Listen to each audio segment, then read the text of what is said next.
저는 어떻게 코로나19 이후에 우리 목동제일교회가 뒤처지지 않는 교회가 되게 할 것인가. 답이라고 하는 게 어느 정도 자명하지만은 그러나 좀 더 여러분의 목사로서 여러분들을 잘 세워서 하나님의 교회 일꾼으로 잘 이끌어가는 것, 이걸 저의 사명이라고 생각하거든요. 그래서 건강한 교회로 만들어야 된다라고 하는 이 부르심에 저의 수고와 노력을 마음껏 담으려고 애쓰고 있습니다. 지지난 시간들을 통해서 우리가 교회에서 어떠한 꿈을 가져야 될 건가, 그리고 그 지나서는 우리 교회는 어떻게 사람을 세워가는, 그리고 1월 첫 주에 왜 하나님께서 우리 가운데 교회를 허락하셨는가, 아주 원초적인 질문을 던지면서 교회가 무엇하는 곳인가 하는 내용들을 여러분과 나누었습니다. 오늘도 올 한 해를 우리가 힘있게 시작을 했잖아요. 그리고 첫 주일에 교회 여러 사역자들을 발표를 했고요. 그러면서 교사원신 예배를 했고, 지난주에는 목장을 개강하면서 또한 헌신 예배로 하나님 앞에 나아갔습니다. 더불어서 앞에서 어머니 기도회라든가 중보기도 세미나라든가 또 산상 기도회, 이런 내용들이 시작이 되었고요. 어제 같은 경우는 어하나가 또 개강을 했습니다. 계속되어지는 이번 주에는 아기학교도 개강을 하게 되고요. 또 실버 아카데미도, 그리고 바이블 아카데미도 우리가 개강을 하게 됩니다. 이와 같은 사역의 현장 속에서 사랑하는 성도들은 어떠한 사역의 자세를 갖고 임하는 것이 중요하겠는가, 이런 내용을 오늘 여러분과 좀 나눠보려고 그럽니다. 우리가 많이 했던 찬양 중에 낮엔 해처럼 밤엔 달처럼 그렇게 살 수는 없을까, 그 다음 가사가 예수님처럼 바울처럼, 이런 그 가사를 보면서 생각나는 게, 예수 그리스도 다음으로 귀한 사역을 잘 감당한 분을 꼽으라고 한다면 아마 바울을 그 누구도 다 이야기하리라 생각을 합니다. 바울은 그의 서신서 13권을 통해서 우리가 신앙생활을 어떻게 해야 될 건가 하는 부분들을 잘 말씀하고 있죠. 그런데 오늘은 조금 더 좁혀서 우리 교회는 제자라는 말보다는 사역자라는 말을 많이 썼고요. 우리는 사람을 모으기보다는 사람을 키우는 목회를 한다, 이런 표현들을 썼는데, 좀 더 우리의 사역이 효과적으로 나아가려면 어떠한 자세, 또 어떠한 단계를 밟으면 좋겠는가 하는 내용을 살펴보려 할 때, 오늘 본문으로 보고 있는 로마서 15장이 바울을 통해서 우리 가운데 주는 중요한 효율적 사역의 7가지 메시지가 있다라고 저는 생각을 해서 본문을 선택해서 말씀을 나누려고 합니다. 특별히 14절을 보면, 내 형제들아 너희가 스스로 선함이 가득하고 모든 지식이 차서 능히 서로 권하는 자임을 나도 확신하노라 그랬습니다. 두 단어에, 두 문장에 하이라이트가 되어 있는데요. 확신하노라, 뭐를 확신한다는 말이죠? 능히 서로 권하는 자임을, 요즘식으로 말하면 여러분들도 충분히 사역자가 될 수 있다라는 것을 사도 바울은 확신한다, 이런 표현입니다. 저는 이 구절을 이렇게 보면서 우리 교회 성도들이야말로 충분히 여러분들은 그와 같은 것들을 갖추고 있다. 그런데 어떻게 할 것인가, 이게 참 중요하거든요. 우리가 무슨 사역을 할 때, 또 어떤 일들을 할 때 뭐가 효과적인가, 이런 것들을 많이 생각하잖아요. 사역에도 저는 마찬가지다라고 생각을 합니다. 효과적으로 사역을 해야 우리가 3주간에 걸쳐서 상고했던 에베소서 3장 20절 하반절에 있는 말씀, 구하거나 생각하는 모든 것을 어떻게 하신다고 그랬죠? 풍성하게 하신다. 여러분들이 그래야만 그 하나님의 풍성하심을 경험할 수 있다라고 생각을 합니다. 로마서 15장을 주의 있게 읽어보면 두 단어가 강조되고 있는데, 그것을 의역을 해보면은 하나는 사역자이고요, 또 하나는 섬김입니다. 그래서 사역이라고 하는 그 표현은 이렇게 직접적으로 나와 있지는 않지만은 의역을 해보면 그렇다라는 것인데요. 성경을 여러분들이 보시면 알겠지만 일꾼이라고 하는 표현이 16절에 나와 있고요. 봉사라고 하는 단어가 17절, 25절, 31절에 나와 있는데, 그걸 섬김으로 재해석해도 무리가 없다라고 생각을 합니다. 그렇다고 하면 여러분들이 주님의 교회에서 사역자가 되어 섬김 또는 봉사를 할 때 어떤 자세를 갖추면 좋겠는가? 15장을 조금 더 간추려 보면 사도 바울의 사역의 방향성을 볼 수가 있는데요. 14절에서 21절까지는 불신자들을 위해서 바울은 늘상 주 예수 그리스도 그 복음의 비밀을 안고 사람들을 찾아갔죠. 그래서 복음이야말로 하나님의 능력이 임한 것이다 라는 것을 분명하게 깨닫고 그 복음을 통하여 사람이 변화될 수 있음을 믿어 증거했던 바울인 것을 알 수가 있습니다. 나의 일생의 사명은 가능한 한 많은 사람들, 즉 이방인들에게 복음을 증거하는 것이다. 바울은 그 증거함을 자기의 목숨을 아까워하지 않고 행하려 했던 것을 볼 수가 있습니다. 안으로는 22절에서 마지막 절까지를 보면은 교회 안에서 어떤 식의 사역을 할 것인가 하는 것도 우리 가운데 잘 보여주고 있는데, 특별히 여러분 봉사입니다. 저는 우리 모든 사역자들이 갖춰야 될 중요한 자세가 있다면 봉사하는 거예요. 이런 표현 괜찮죠? 서비스하는 거예요. 우리 교육자들이랑 모여서 우리는 뭐 하는 사람입니까? 라는 자문을 해볼 때 한마디로 우리는 서비스하는 사람입니다. 여러분 뭔 말인지 이해하시겠죠? 여러분들이 주님의 교회에서 어떤 사역을 어떤 일들을 한다 했을 때 자세가 어찌해야 되겠습니까? 여러분들은 봉사하는 사람들이에요. 그러면 바울은 그 봉사를 할 때 특별히 16절에서 철저하게 강조하는 게, 한번 성경을 보여줘 보실래요? 그리스도 예수의 일꾼이 되어 하나님의 복음의 제사장 직분을, 그래서 하나님의 일꾼은 뭐 하는 사람인가 봤더니 하나님의 복음의 제사장 직분을 하는 사람이다. 이 제사장이라고 하는 것도 여러분들이 아시잖아요. 그런데 어떤 제사장이냐면 복음의 직분을 감당하는 제사장이다. 말인즉슨 여러분, 바울에게 있어서 무엇보다도 중요한 것은 복음입니다. 근데 복음, 복된 소식 이거잖아요. 근데 그 내용을 여러분들이 아셔야 되겠죠. 그래서 사도 바울이 증거한 복음을 이렇게 보면 두 단어로 요약할 수 있는데 십자가와 부활입니다. 근데 그 십자가와 부활이 수식되어야 합니다. 어떻게요? 나를 위한 십자가, 나를 위한 부활. 그래서 바울은 어느 곳에 가서든지 예수 그리스도께서 하나님의 아들로 이 땅에 오셔서 나를 위해 십자가를 지었다. 나를 위해 부활의 첫 열매가 되셨다. 여러분 이게 복음이거든요. 그래서 복음은 바울이 로마서 1장 16절 하반절에 말하고 있는 것처럼 하나님의 능력이 나타났다. 이렇게 표현하고 있어요. 미련한 사람들은 그것을 믿지 않지만 십자가의 도를 믿는 사람들, 그것이 믿음으로 심령에 와 닿는 사람들은 하나님의 능력이 되기 때문이다. 그런 말씀들을 보면 바울은 철저하게 복음이 중심이 되어서 자기가 아니었습니다. 자기의 학문을, 자기의 어떤 그 배경을, 자기의 경험을 이야기하는 바울이 아니라 주 예수 그리스도가 누구인가를, 그러면 바울이 왜 이렇게 자기의 목숨을 걸고 이와 같은 증거하는 사역을 감당했는가 보면 하나님께서 자기를 구원하신 목적이 뭔지를 분명히 알았어요. 여러분 우리 그렇잖아요. 내가 이 일을 하는데 동기부여가 정확하게 되면요, 흔히 물불을 가리지 않고 일한다고 그러잖아요. 사도 바울은 자기의 구원이 얼마나 귀했는지 분명한 목적을 가졌는데 하나님의 영광입니다. 우리도 주님의 교회에서 봉사를 하며 사역자로서의 일들을 감당할 때 어떠한 자세이어야 할까요? 그건 다름이 아닙니다. 주 예수 그리스도의 복음이 나에게 얼마나 귀한 것인가, 더 나아가서 그것을 통하여 우리 하나님 영광 받으시는 것이다. 이 분명함을 갖고 증거하며 나가는 거죠. 근데요, 우리가 이와 같은 자세로 주의 사역을 감당하면 하나님도 일하세요. 제 표현이 조금 어색하긴 한데요, 하나님이 일하신다고요. 그래서 19절을 보면 뭐라고 되어져 있습니까?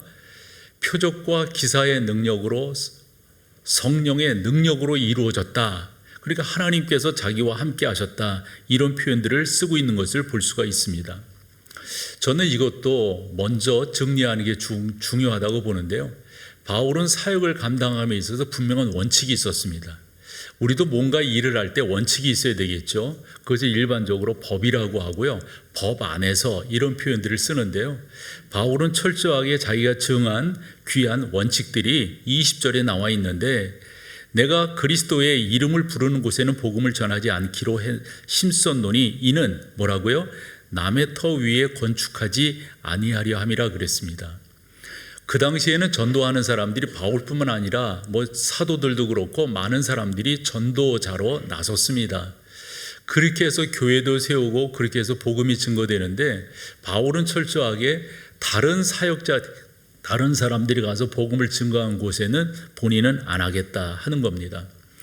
왜 이런 말씀을 드리냐면 우리도 무슨 일을 할 때 분명한 원칙을 갖고 하는 것, 다르게 표현하면 우리 교회는 지역사회랑 같이 간다. 우리 교회는 다른 무엇보다도 이 복음적인 그러한 교회를 지향한다. 다르게 표현하면 우리 교회는 청교도주의적 개혁교회를 지향한다. 이런 분명한 원칙들을 갖고 가는 게 무엇보다도 중요하다 하는 겁니다.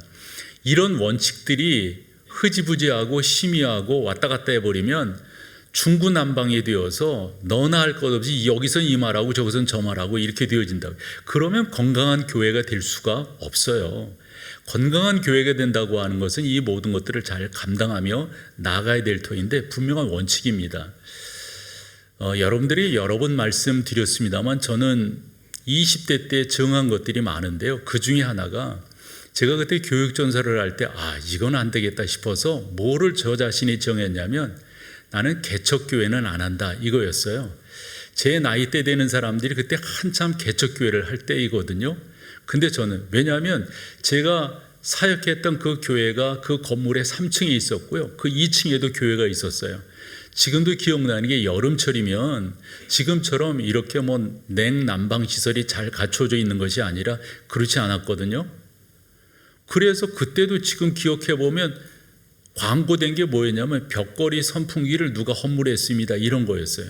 지금은 뭐 그거 아무것도 아니잖아요.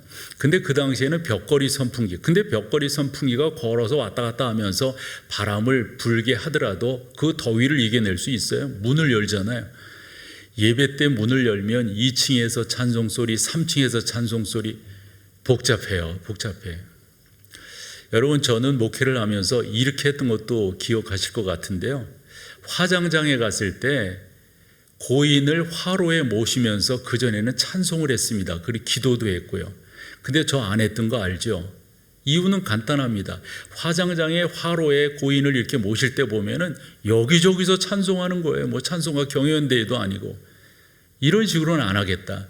무슨 말이냐면 뭔가를 이렇게 딱 정하고 그 길을 두벅 걸어가는 게 무엇보다도 중요한데 적어도 우리 목동 제1교회는 말씀드린 대로 그런 원칙들이 있다고요. 주보 2페이지에 보면 우리 교회의 비전 스테이트먼트가 있잖아요. 그런 것들을 쫓아서 하나하나 이렇게 가는 게 무엇보다도 중요하다 하는 겁니다. 그래서 로마서 15장을 간략하게 정리를 해봤는데요. 적어도 우리가 효과적인 사역을 감당하기를 소망하고 우리 교회 성도들 모두가 사역자라고 하는 나름대로의 의미 있는 자리에서 신앙생활하는 여러분들이라면 이제부터 말씀드릴 이런 내용들을 꼭 기억하시고 그렇게 활동하시고 사역해 주시고 움직여 주십사라는 겁니다. 성경에 보면 너무도 중요한 것들을 우리 가운데 말씀하는데요. 이렇게 해야 효과가 있습니다. 우리가 그냥 중구난방으로 아무렇게나 일할 수는 없잖아요. 효과적으로 일하는 게 의미가 있지 않습니까? 그래서 오늘 그 본문에 나와 있는 그 내용 가운데 15, 16절을 보면 다름이 아닙니다. 하나님의 은혜의 바탕을 둔 일을 한다 이런 거예요. 그러니까 여러분 우리가 무슨 일을 한다 할 때 하나님의 은혜가 우리 가운데 강조되고 드높여지지 않는 것은 주님의 교회에서 사역자의 자세가 아니다. 이리 말씀을 드릴 수 있어요. 표현이 어떨지 모르지만 여러분들이 잘나서 주님의 교회의 사역자가 된 것이 아니란 말씀이죠. 저는 늘상 그런 표현을 했습니다. 제가 목사가 되었다고 하는 것, 제 잘나서 된 것이 아니라고, 이건 하나님의 은혜라고. 저는 이 강단이 저에겐 너무도 중요하죠. 그냥 목사들에겐 이 강단이 설교자의 왕좌다 이런 표현을 써요. 제가 이 자리에 섰을 때는 당당하게 쓰죠. 그러나 여러분 저는 언제나 제 잘나서 이 자리에 서 있다 생각지 아니하고 그건 하나님의 은혜입니다. 하나님이 저를 이 자리에 세워주셨습니다. 그러기에 겸손할 수밖에 없고 그러기에 그분을 찬양하게 되고 그러기에 나를 낮추고 그분을 더 높이게 되는 그런 사역을 감당할 수밖에 없는 거죠. 우리 교회 직분자들이 계시죠. 장로님들이 계시고 권사님들이 계시고 사역자들이 계세요. 그 누구도 내 잘났다 이러는 교회 아니란 말씀이죠. 저는 이렇게까지 말씀을 드렸어요. 장로님들, 목사인 저도 사람 줄 세우지 않을 터이니까 여러분들도 절대 그러시면 안 됩니다. 교회는 사람이 주인공이 아니라, 사람이 주제가 아니라, 사람이 그 어떤 것에 앞장섬이 아니라 오직 하나님이십니다. 그분이 우리의 주인이고 그분이 우리의 찬양의 대상이고 예배의 전국적 하나의 방향이라, 이리 말씀을 드릴 수가 있습니다. 사랑하는 여러분, 저 또한 그렇게 하니까 여러분들도 그렇게 하셔야 됩니다. 그렇게 하고 계신 줄로 믿습니다만 한 번 더 강조하는 게 모든 것이 다 하나님의 은혜입니다. 저 이 찬양 좋아하는데요. 나는 아무것도 아닙니다. 주님의 사랑이 없으면. 나는 아무것도 모릅니다. 주님의 지혜가 없으면. 나는 아무것도 못합니다. 주님의 능력이 없으면. 나는 아무것도 아닙니다. 저는 감사한 것 중에 하나가요, 이런 고백을 할 때마다 제 안에 밀려오는 감동들이 있어요. 그 감동이 힘인 거예요. 여러분은 어떠세요? 주님을 높여드리고 주님의 영광을 찬양하며 나아갈 때 그 하나님께서 우리 가운데 주시는 놀라운 은혜들이 여러분 있지 않으신가요? 그걸 갖고 여러분들이 일을 하셔야 됩니다. 은혜라고 하는 것은 하나님이 우리 가운데 값없이 주신 것입니다. 우리의 가지고 있는 재능 또한 하나님이 주신 겁니다. 하나님은 그 모든 것들을 주셔서 당신을 영화롭게 하고 당신을 찬양하도록 만드셨습니다. 한데 바울이 고린도전서 1장 27절 이하에서 이런 말을 했어요. 같이 한번 읽어보실까요? 그러나 하나님께서 세상에 미련한 것들을 택하사 지혜 있는 자들을 부끄럽게 하려 하시고 세상에 약한 것들을 택하사 강한 것들을 부끄럽게 하려 하시며 하나님께서 세상에 천한 것들과 멸시받는 것들과 없는 것들을 택하사 있는 것들을, 그 다음 마지막 29절, 이는 아무 육체도 하나님 앞에서 자랑하지 못하게 하려. 여러분, 하나님이 패잔병들을 좋아하신다는 거예요? 실패한 사람들만 골라서 쓰신다는 말입니까? 그렇지 않은 사람들은 주님의 교회에 일할 수 없다는 거예요. 그거 아닌 거 여러분 아시죠? 여기서 강조점은 뭐예요, 여러분? 그 누구도 하나님 앞에서 자랑하지 못하게 하려 하신다. 그러면 우리는 뭐 해야 되겠어요? 그 하나님을 영화롭게 하고 그 하나님을 찬양하는 것, 이것만큼 중요한 것이 없습니다. 저는 여러분들과 같이 그렇게 주님의 교회에서 사역하고 싶고요, 주님의 교회를 섬겨 나가고 싶습니다. 우리가 은혜라고 하는 찬양을 아는데요, 그 가사말도 상당히 저에게는 와 닿았어요. 은혜 아니면 살아갈 수 없네. 그 다음 말입니다. 뭐까지요? 호흡마저도 우리가 주님의 은혜라고 하는 것. 적어도 우리가 주님의 교회에서 여러분들의 삶의 현장에서 그렇게 살아가신다면 이보다 더 중요한 것이 어디 있을까요? 두 번째로 여러분들의 사역을 효과적으로 만들기 위해서 바울이 정확한 표현을 했어요. 16절 한번 보여주실래요? 하나님의 복음의 제사장 직분을 하게 하사 그랬어요. 무슨 직분이라고요? 복음의 제사장. 이 제사장이라고 하는 것은 우리가 그것을 헌신해서 앞으로 대표적으로 나가는 사람인데, 중요한 단어는 하이라이트입니다. 복음입니다. 말인즉슨 여러분들이 효과적으로 사역을 감당하시려면 성경에 토대한, 성경에 기초한, 성경이 이끌어가는 그러한 사역을 감당하실 때 여러분들은 하나님의 놀라운 은혜들을 경험하실 수 있다 하는 겁니다. 저도 이제껏 목회를 하면서 많은 설교도 하고 많은 만남도 갖고 그러지만 성경을 말씀하고 성경을 나눌 때 이게 은혜가 되는 것이고요. 여러분, 결과론적으로는 성경이 사람을 변화시키죠.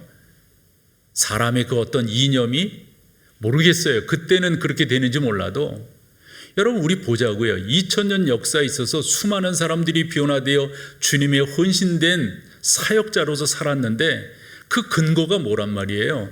성경 아닌가요? 성경이 우리를 변화시켰죠. 성경이 우리를 온전하게 만들었죠. 목사들에게 목회 서신이라 해서 요 성경은 다른 성경도 중요하지만 주의 있게 보십시오 라는 성경이 있는데, 세 권입니다. 디모데전서, 디모데후서, 디도서 그렇습니다. 이것을 목회서신이다. 이래서 목사들에게는 남다르게 이 성경을 봐라.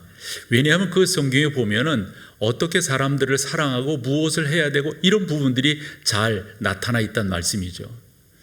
소망하길 저는 여러분들이 목사들만 주의 있게 읽을 것이 아니라 여러분 모두가 이 성경을 좀 더 읽으셔서 우리가 어떤 자세로 주님의 교회의 사역자가 되어야 할 것인가 이것을 나눌 수 있다라고 생각을 합니다.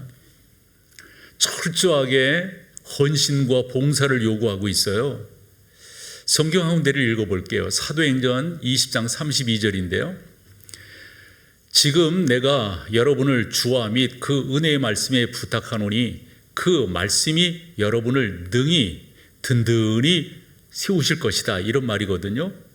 근데 여기서 은혜의 말씀이라고 하는 것, 그 다음에 그 뒤에 그 말씀이라고 하는 것이 성경이라고 하는 건 여러분 아시겠죠? 근데 중요한 것은 어떤 분위기, 어떤 배경에서 요 말을 했는가 이게 중요해요. 자, 사도행전이 1장에 28장까지 있는데 이 20장은 사도 바울이 이제 모든 사역을 정리하고 주의 부르심을 좇아서 가이사 앞에 서기 위하여 그의 갈 길을 가는 거예요. 그러면서 첫 번째 길로 예루살렘을 선택하게 되잖아요. 그 예루살렘은 그 당시 배를 타고 가는 길이란 말이에요. 근데 사람들이 다 알았어요. 그곳에 가면 어려움을 당할 거라고 하는 사실을. 그럴 때 사도 바울이 이제 그런 말이 있잖아요. 사람이 뭔가 이제 다시 보지 못할 거다 이러면은 보고 싶은 사람 보고 싶어 하잖아요. 그때 바울에게 있어서 가장 마음에 남아있는 교회가 있었는데 그 교회가 에베소 교회입니다. 이유인즉슨 그 교회에서 제일 오래 사역을 했어요. 3년여 동안 그 교회에 있었으니까 정들만큼 정들었고 충분히 그 교회 성도들, 그 교회 장로님들이 충분히 배웠단 말이에요.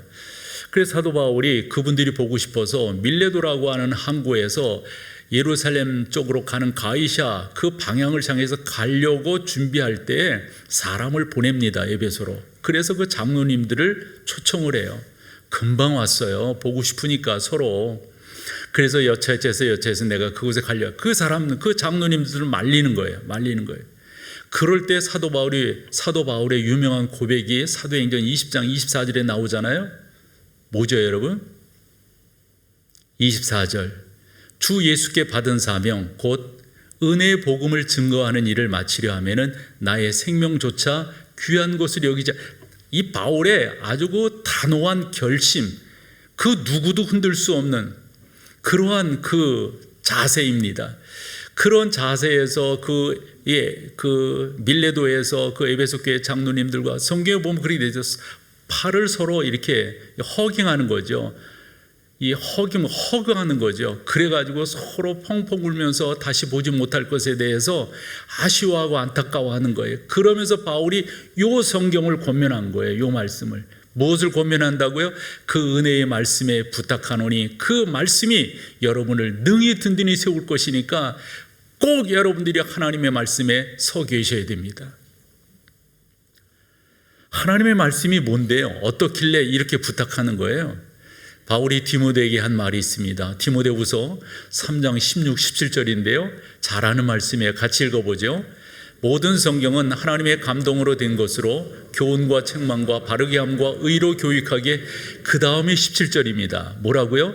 이는 하나님의 사람으로 온전하게 하며 모든 선한 일을 행할 능력을 뭐가 그렇게 한다는 거예요, 여러분? 하나님의 말씀이.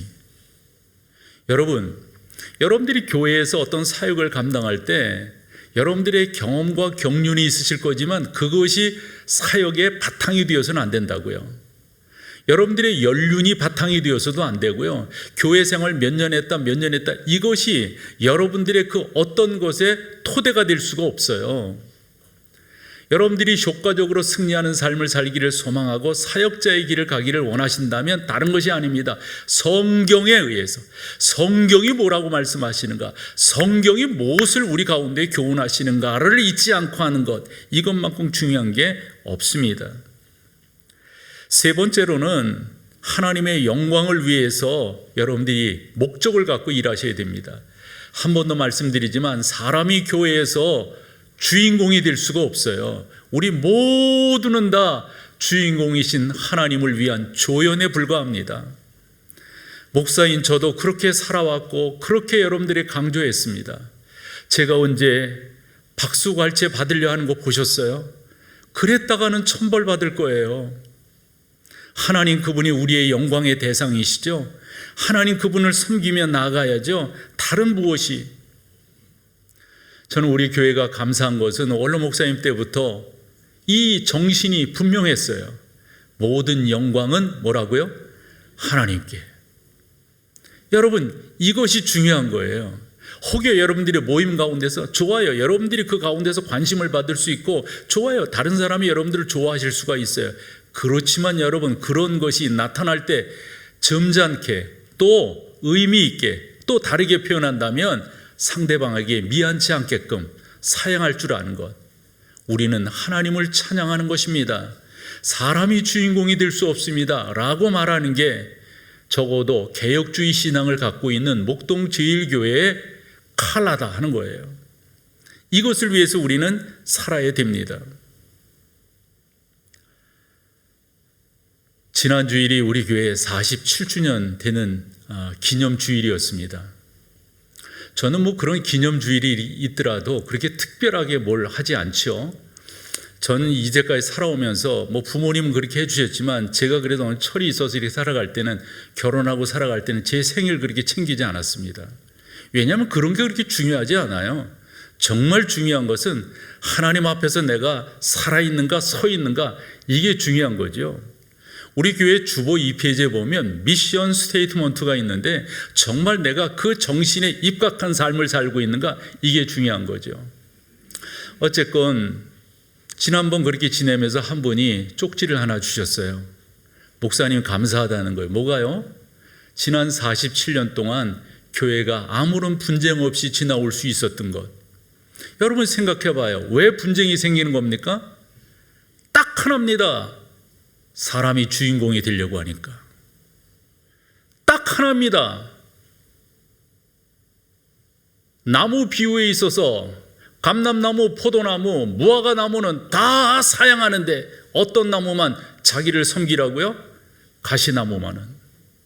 이게 그렇지도 않은데, 적어도 주님의 교회가 그렇게 나아가면 무슨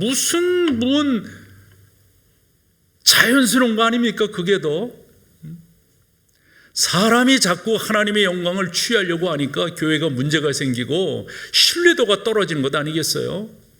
여러분, 우리가 그 자세로 하나님 그분을 찬양하며 나아가는 것. 저는 이렇게 나이가 들어가면서 정말 중요한 것이 근육이 빠지면 안 된다, 이런 거거든요. 그래서 근육 운동을 좀 한다고요. 그리고 근육 운동을 하는 게 사실 그 근육이 잘 서 있어야 주변도 뭐 관절도 모두 다 단단해진단 말이에요. 여러분, 영적인 근육을 만드셔야 돼요. 영적인 근육이 약해지고 엉뚱한 것만 자꾸 이렇게 커지고 그러면은 아플 수밖에 없어요. 힘들어지는 거예요. 자꾸 영적인 근육을 세워가는 그러한 여러분 되시기를 원합니다. 그러면서 또 찬양 하나가 생각나는 게 이 찬양이 있잖아요. 약한 나로 강하게, 가난한 날 부하게, 눈먼 날 볼 수 있게, 주 내게 어찌하셨다? 하나님, 저에게도 이런 일이 있게 해주세요. 저에게도 이런 일이 있게 해주세요. 잘남으로 하나님 앞에 봉사하고 잘남으로 그 모든 것들을 감내하려 하지 아니하고 하나님 의지하고 주님 영광을 위하여 살아가는 존재로서 이 땅에 살게 도와주세요. 제가 지금 말씀드린 것을 여러분들이 어떻게 생각하시는지 모르겠는데, 사도 바울의 13권의 성경을 보면 그 가운데 67번 바울이 이런 표현을 해요. 나를 본받으라, 나를 본받으라 그래요.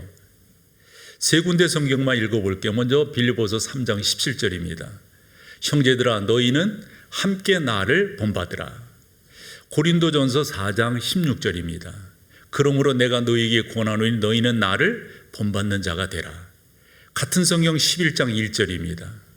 내가 그리스도를 본받는 자가 된 것 같이 너희는 나를, 이런 식으로 67번 표현을 하는데, 그럼 바울이 자기를 본받으라는 말이에요? 오해하실까 봐 그러는 거예요. 그런 바울이 아니라는 것 정도는 아시겠죠? 그러면 이게 무슨 말씀인가? 저는 이렇게 이해를 했어요. 내가 그리스도를 따르는 그 열정을 여러분들이 아시잖아요. 나는 여러분들이 내가 주님을 향해서 갖고 있는 이 열정을 본받기를 원합니다. 내가 주 예수 그리스도를 따르려고 하는, 닮아가려고 하는 그 귀한 삶의 모습들을 저는 여러분들이 본받기를 원합니다. 지금 그 얘기를 하고 있는 거예요. 사랑하는 여러분, 여러분들이 하나 더 기억하셔야 될 것은 그 귀한 사역을 감당할 때 하나님의 능력이 함께 하실 거예요. 그래서 제가 이런 표현을 하죠, 여러분. 간증이 있는 신앙생활 하게 해주세요. 하나님이 이렇게 도우셨어요. 하나님이 이렇게 붙으셨어요. 지난 시간을 반추해 봤더니 이건 하나님의 이런 이야기가 있어야 되지 않을까요? 바울의 이야기가 바로 그겁니다. 여러분들이 효과적으로 사역을 감당하기를 원하신다면 19절에서 뭐라고요? 표적과 기사의 능력으로, 성령의 능력으로 이루어졌으며, 이런 표현을 써요. 이것이 여러분들의 고백이 되어야 할 겁니다.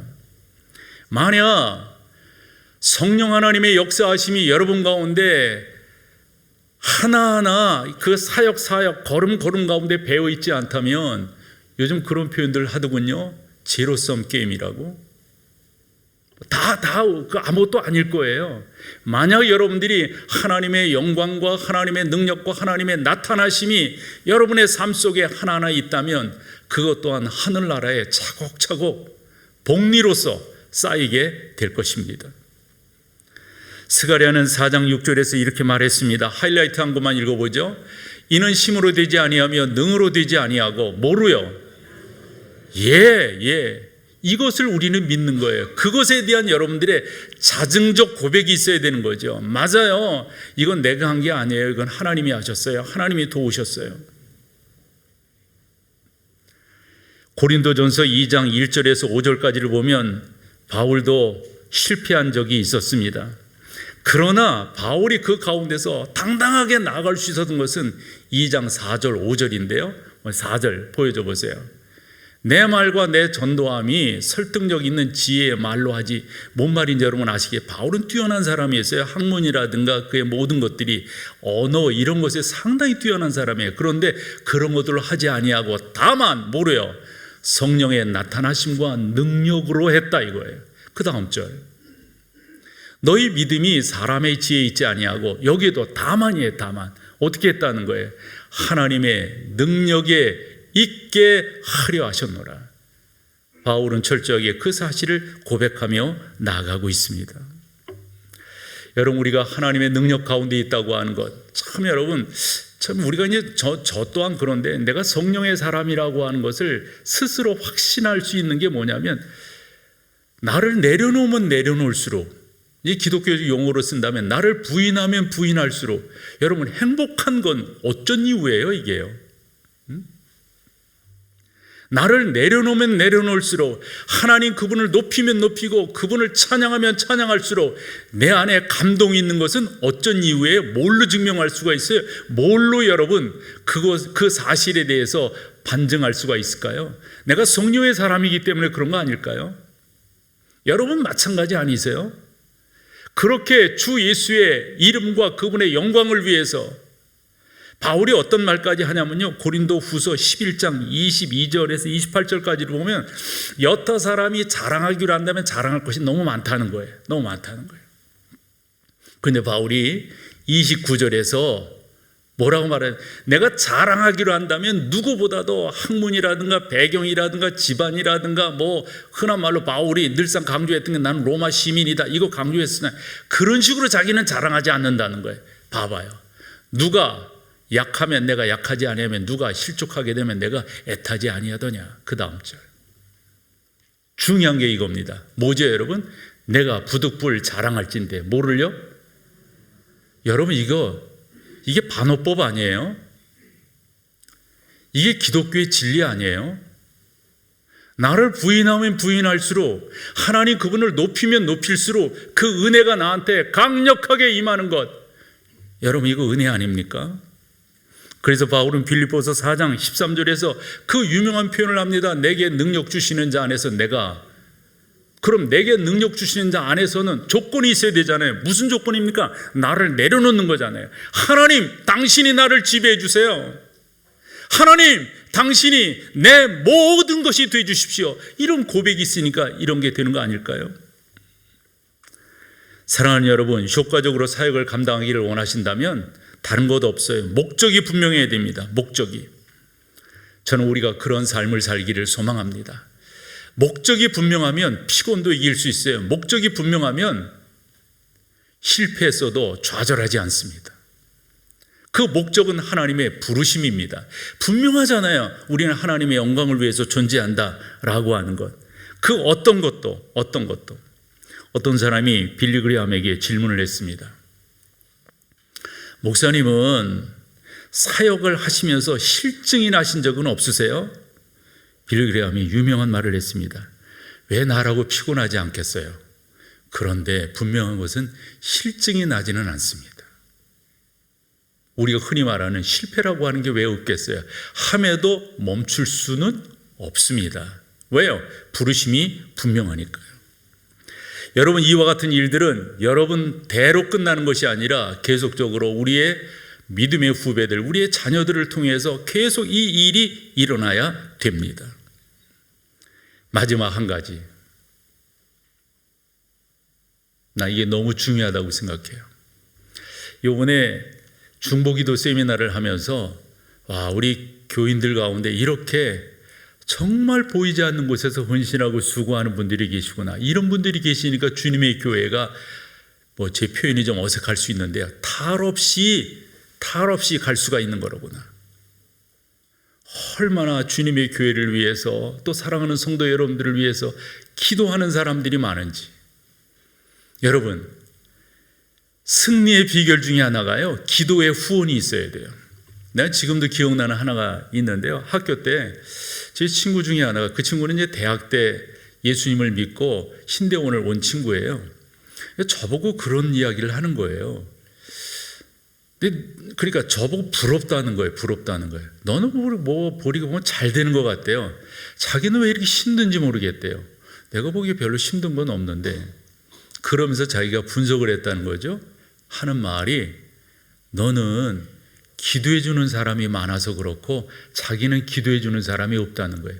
그 친구 혼자 믿으니까. 내가 거기서 긍정도 부정도 하지는 않았지만 아하 고개는 끄덕여지더라고요.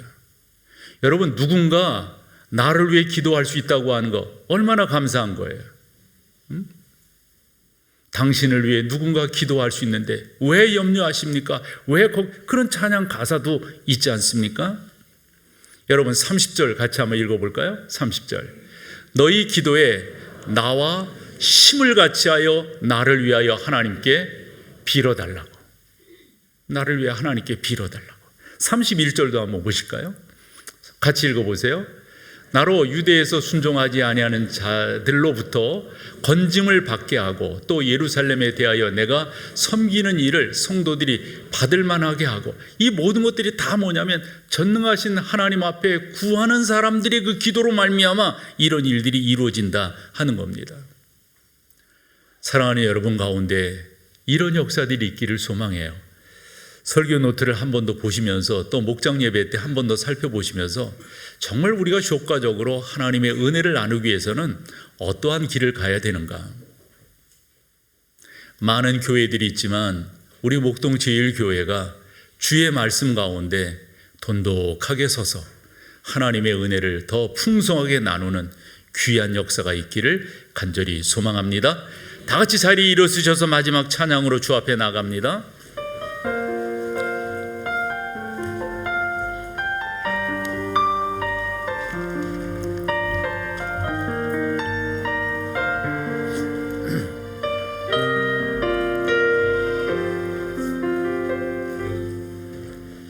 나의 평생에 가장 복된 일을 내가 예수님이 만난 것이라. 나의 평생에 가장 잘한 일이 내가 예수님을 주로 섬긴 것이라. 세상 사는 동안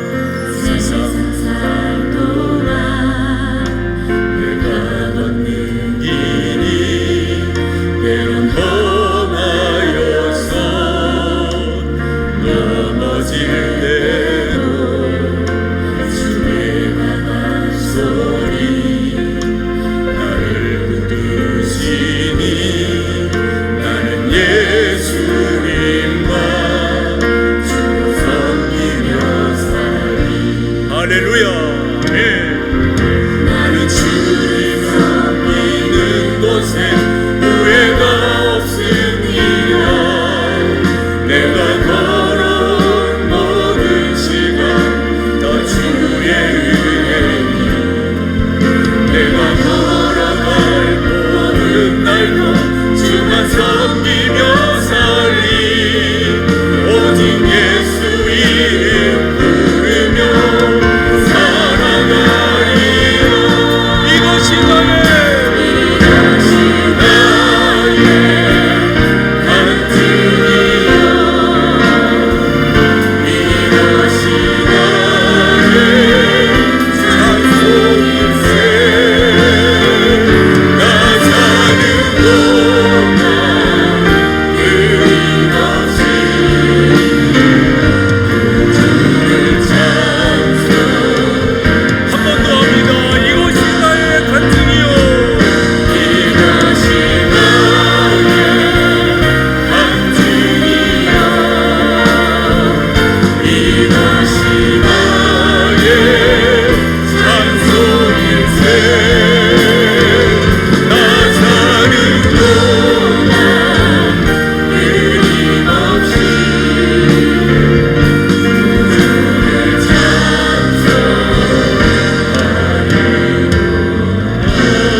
전능하신 하나님, 주님의 교회 목동 제일교회를 붙드시사